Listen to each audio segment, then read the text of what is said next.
Muito bem, muito bem, muito bem. Vamos começar então falando a respeito, novamente, da apocalíptica judaica. Eu tenho outros vídeos que eu falo a respeito desse assunto.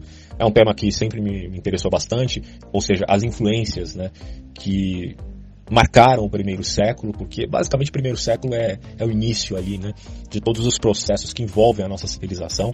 Então acho fundamental a gente conhecer aquilo que motivou, inclusive autores como os autores bíblicos, cristãos, como os gregos, como os romanos e por aí vai. Influenciou tanta gente, os judeus também, né, que não se converteram ao cristianismo, mas eram influenciados por esse tipo de literatura, que se formou provavelmente lá aproximadamente entre o quarto e o terceiro século antes de Cristo, até o final do primeiro século. Então, saber a respeito desse assunto é muito interessante. Eu sempre quis fazer uma série, né, sobre, por exemplo, o gênero literário da apocalíptica judaica, e a gente pode começar agora, né, falando a respeito dos livros que provavelmente Jesus teve acesso, que provavelmente Jesus conheceu. Eu estou me baseando aqui na obra do D.S. Russell, não é o Russell filósofo, tá? Não confundamos alhos com bugalhos. Ele, na verdade, é um historiador que trabalhou muito esse conceito aí da apocalíptica. Nós temos um livro apocalíptico no Novo Testamento, se você não sabe, o livro de João, o último livro da Bíblia, o Apocalipse de João, é um livro de gênero literário apocalíptico. Claro que ele tem um contorno efetivamente cristão. Existiram outros livros apocalípticos cristãos que não o livro de João. Você tem o Apocalipse, se não me engano, de Paulo e de Pedro, né? Mas aí a gente pode falar depois, em outra ocasião. Mas o livro de João não é um livro de cunho gnóstico, obviamente, ele está na Bíblia ali, traçando, né, ainda aquele modo de ver que a gente pode classificar como proto-ortodoxos, porque a ortodoxia acaba, né, sendo definida mediante os concílios. De qualquer maneira, o que a gente tem aqui em mãos é uma obra que vai falar a respeito dos livros que certamente influenciaram os cristãos no primeiro século. E é fundamental saber disso, não em vista de macular a fé, mas sim em vista de conhecer os meandros, né? Aquilo que, de fato, foi motivo para muitas discussões e debates naquela época, entre judeus, cristãos, gregos, muitos deles influenciados, inclusive, pelo helenismo. O autor começa dizendo o seguinte: o conceito de apocalíptica, né? A palavra, ela deriva-se da palavra grega, que significa descobrir e desvelar, por isso que o nome da obra dele é Desvelamento Divino. Então, Apocalipse, todo mundo sabe disso, né? Significa desvelar. E, em geral, com referência a algo que estava, obviamente, oculto, mas que, enfim, foi revelado. E, geralmente, isso se refere ao quesito de revelações cósmicas, certo? Outro livro apocalíptico na Bíblia, bom, você tem Daniel. O livro de Daniel tem essa atribuição literária. Pode haver misturas ali, porque o livro de Daniel é um compêndio de escritos que foram feitos em épocas diferentes, que foram juntados numa mesma obra. Mas a gente pode, sem dúvida nenhuma, colocá-lo, categorizá-lo como uma literatura também apocalíptica, tá? Bom, e aí ele fala o seguinte: trata-se com efeito de expressão técnica que a Igreja Cristã veio a usar do século II em diante para indicar um tipo de literatura afim ao Apocalipse neotestamentário de João, que em seguida deu nome a esse estilo de escrever. Bom, aí ele diz: ao usar a expressão literatura apocalíptica, nos referimos a um estilo de escrita de revelação produzido em ambiente judaico, e é isso aqui importante, entre os períodos de 250 a.C. a 100 depois de Cristo. Tá? Alguns alegam, como eu tinha falado antes, né, livros escritos até mesmo antes de 250 AC. Mas, enfim, a gente pode traçar essa data aqui, 250 a.C. a 100 depois de Cristo. E retomado e perpetuado pela Igreja Cristã. Então abarca, como veremos, não só o gênero de literatura identificado como Apocalipse, mas também outros gêneros que constituem parte desse mesmo ambiente. À primeira vista, seu estilo de expressão espanta um pouco o leitor moderno, porque ali a gente encontra um mundo fantástico, maravilhoso.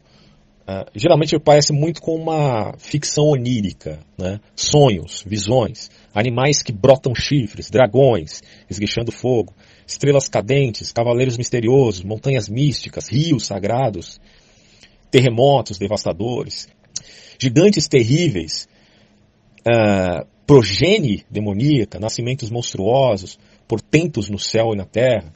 Então suas descrições são muitas vezes frenéticas, de desgraça, e soam como um produto de mentes superaquecidas, criativas. Você tem a influência da apocalíptica, ela tomou conta, por exemplo, do século XX, né, com obras de ficção. Por exemplo, você tem a obra do Tolkien e do C.S. Lewis, São obras que tratam, né, com vários pontos mais imagéticos, no sentido de trazer uma linguagem poética e, ao mesmo tempo, uma história que traga algum elemento que envolva experiências também do mundo real.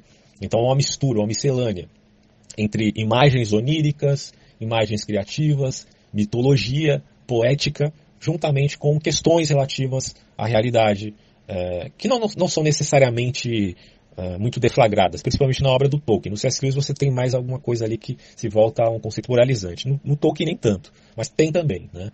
Agora, você vê isso muito nos quadrinhos, você vê isso muito, principalmente no cinema agora, né, com essas grandes produções da DC Comics ou do próprio da Marvel, que inevitavelmente falam de catastrofismo e falam inevitavelmente também de apocalíptica judaica, quer dizer, apocalíptica em si mesma, né, ao seu modo, mas que tem ali suas raízes lá no judaísmo antigo. Não sei se vocês sabem disso, mas é um fato. E aí, você tem essa mentalidade apocalíptica também aquecida em certas visões de mundo, como visões, por exemplo, ecológicas, onde você tem catastrofismo apocalíptico vinculado a um possível aquecimento global. Eu não estou dizendo que existe ou não essas coisas, tá? Isso aí é tudo passível de grande discussão entre pessoas que são especialistas no assunto. Obviamente, há plausibilidade para se admitir, por exemplo, o aquecimento global entre cientistas. A gente pode dizer, consenso, mas consenso não necessariamente prova nada, né? O que prova efetivamente, pelo menos na ciência, não é o consenso, né? Na história você pode até admitir consenso, mas na ciência de método empírico ou até mesmo falsificacionista, você tem que levar em consideração outros elementos aí para dizer se algo é verdadeiro ou não, né? Mas aí eu não estou colocando isso em xeque, só estou dizendo que existe uma conotação que se vincula aí a essa ideia de catastrofismo ecológico. Você tem catastrofismo de cunho também existencial, que se volta já a uma questão mais psicológica, que toma um mito como apenas uma apropriação poética. Isso vai se flexionando de acordo com algum tipo de narrativa, tá? Então essas influências existem e saem tudo daqui, né? Da apocalíptica judaica e dessa criatividade imaginativa. Bom, aí ele fala aqui o seguinte: nosso interesse particular nesse livro volta-se para os escritos apocalípticos pertencentes ao período intertestamentário. É aquele período que algumas igrejas dizem que foi silêncio, né, entre Malaquias e João Batista. Aí eu contraponho isso dizendo o seguinte, que silêncio, vamos colocar assim, barulhento, né? Porque, poxa vida, o tanto de escritos que foram produzidos ali e que influenciaram o primeiro século não está no gibi, cara. Então, em outros termos, não teve silêncio nenhum, né? O período interbíblico foi na verdade, bem bagunçado. Bom, quais eram então essas obras? O estilo de escritura apocalíptico está mais claramente representado na Bíblia pelos livros de Daniel e de Apocalipse, é o que eu já tinha citado, né? Daniel e Apocalipse são tidos aí como obras apocalípticas, tá? Nessa conexão comenta aqui o autor: não é por acidente que um foi incorporado ao cânon do Antigo Testamento e outro ao cânon do Novo Testamento, pois se destacam muito acima de todos os outros entre os quais se situam. Mas quais são esses outros? Quais são essas outras obras que influenciaram grandes personagens bíblicos, principalmente no Novo Testamento? E que não estão deflagrados claramente no Novo Testamento, porque não foram canonizados nos concílios. Bom, como no caso dos pseudepígrafes escritos que se denotam, né, de determinados autores que na verdade não foram, que se colocam um nome, né, de autores que não foram eles mesmos que escreveu.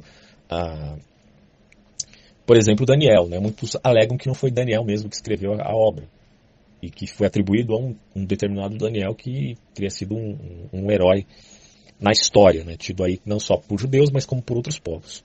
Mas aí, enfim, é uma outra questão à parte que a gente pode discutir, porque também é bem polêmico isso.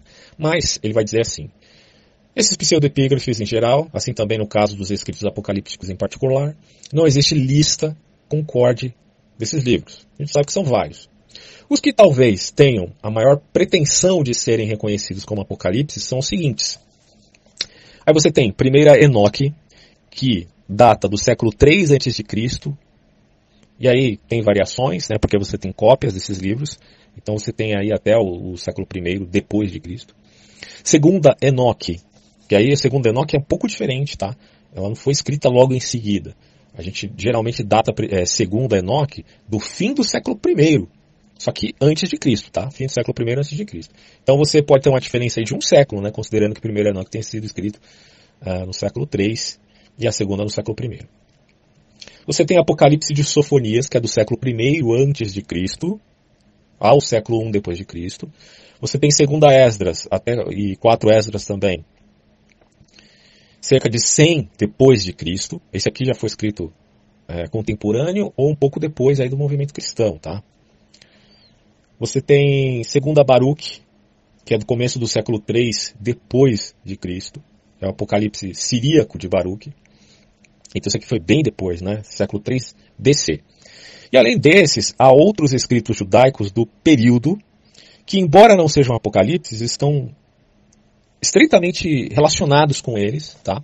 E formam parte do mesmo ambiente. E eles devem incluir na classificação de literatura, devem ser incluídos também, por conta disso, nessa classificação de literatura apocalíptica. Aí você tem o livro de Jubileus, é o Pequeno Gênesis chamado, né, de Pequeno Gênesis. Você pode encontrar todas essas obras aí na internet para ler. Ele data do século II antes de Cristo. Você tem o Testemunho dos 12 Patriarcas, que data do século II antes de Cristo. Você tem o Tratado de Sem, que é do século I antes de Cristo. Você tem o Testamento ou a Ascensão de Moisés, que pode ser datado aí do século I depois de Cristo.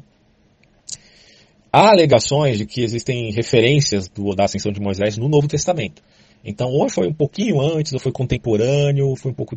Depois, eu não sei, a não ser que o texto, né? Depende do texto do Novo Testamento, porque alguns textos do Novo Testamento, ele foi escrito depois, né? Do século I, não sei se vocês sabem disso. Alguns alegam isso. Então, se alguns textos foram escritos depois, e esses textos, até por conta da influência que esses textos tiveram de obras que foram escritas exatamente no primeiro século, como a Ascensão de Moisés, que a gente não tem acesso, tem só fragmentos, então... Podemos supor, por conta disso, que essas obras do Novo Testamento, que se basearam em Ascensão de Moisés, por exemplo, tenham sido escritas de fato no século II. Né?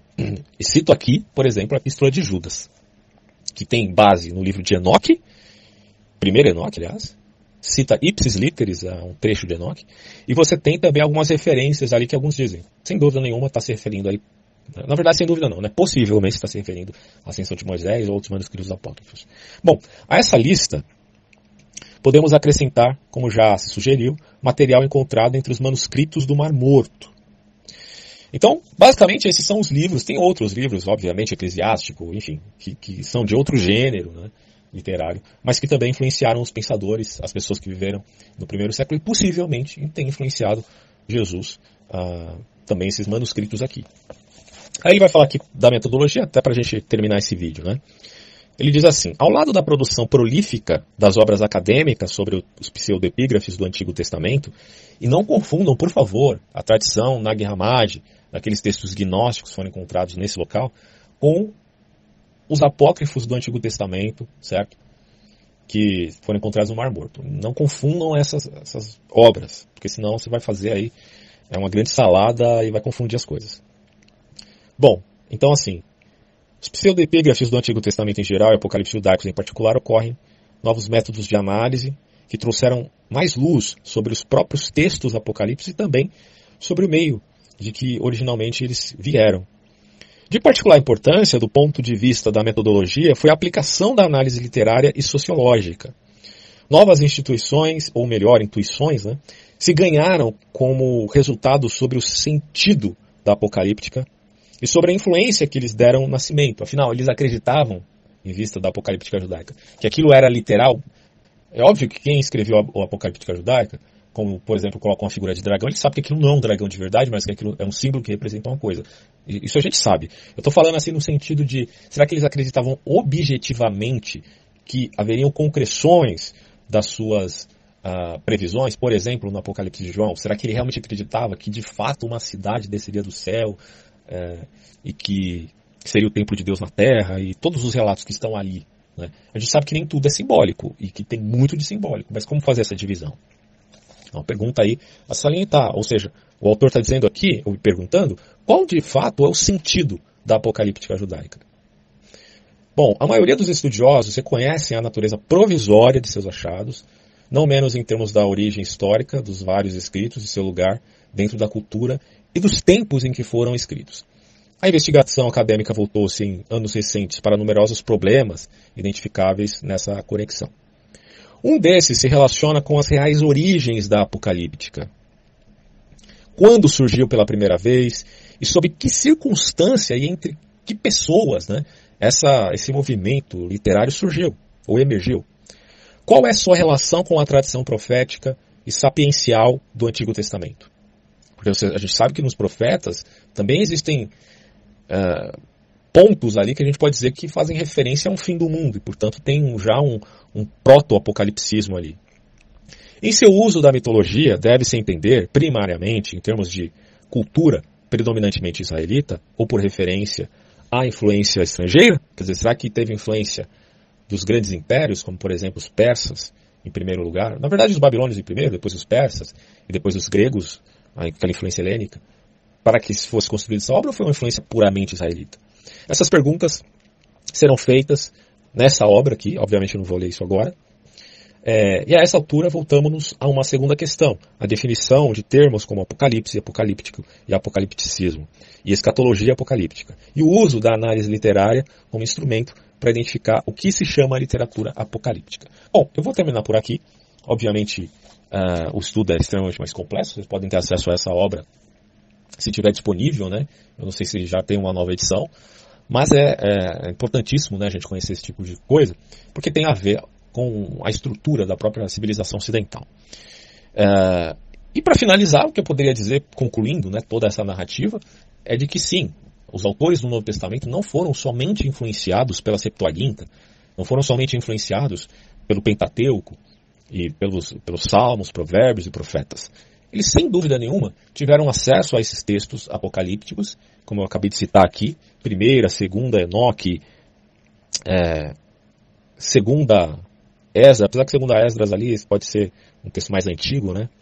Mas Jubileu, Testamento dos 12 Patriarcas, Ascensão de Moisés, Testamento de Abraão, todos esses livros, sem dúvida nenhuma, foram fundamentais para se formar uma mentalidade que, ainda que alguns autores neotestamentários não tivessem acesso ao próprio texto, aquilo já tinha se tornado, de certo modo, uma tradição oral, porque é o que a gente sabe, né? A transformação da religião judaica por conta do cativeiro babilônico, só foi crescente essa transformação em vista dos impérios.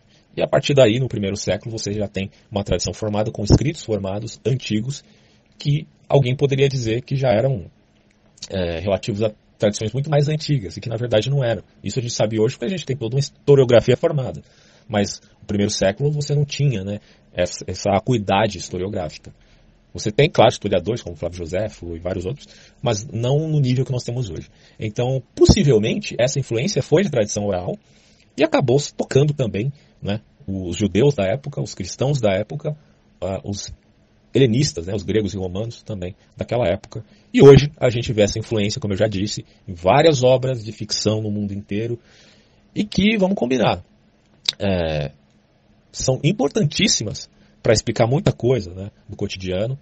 Tem a ver com arquétipos, com símbolos, isso é muito tratado inclusive pelo Carl Jung, e tem a ver com sonhos, com o onírico, né, sendo representado por símbolos e trazendo significações importantes para a nossa vida objetiva. Resta saber qual é o real significado da apocalíptica e como ela pode trazer para nós hoje uma mensagem de cunho fundamentalmente importante, seja da expectativa, da esperança, seja para ações reais no mundo cotidiano. Vou fazer outros vídeos sobre apocalíptica, esse é só o primeiro. Na verdade já fiz outros antes, né, obviamente. Mas esse é o primeiro de uma série, tá? Então fico por aqui e até a próxima. Tchau.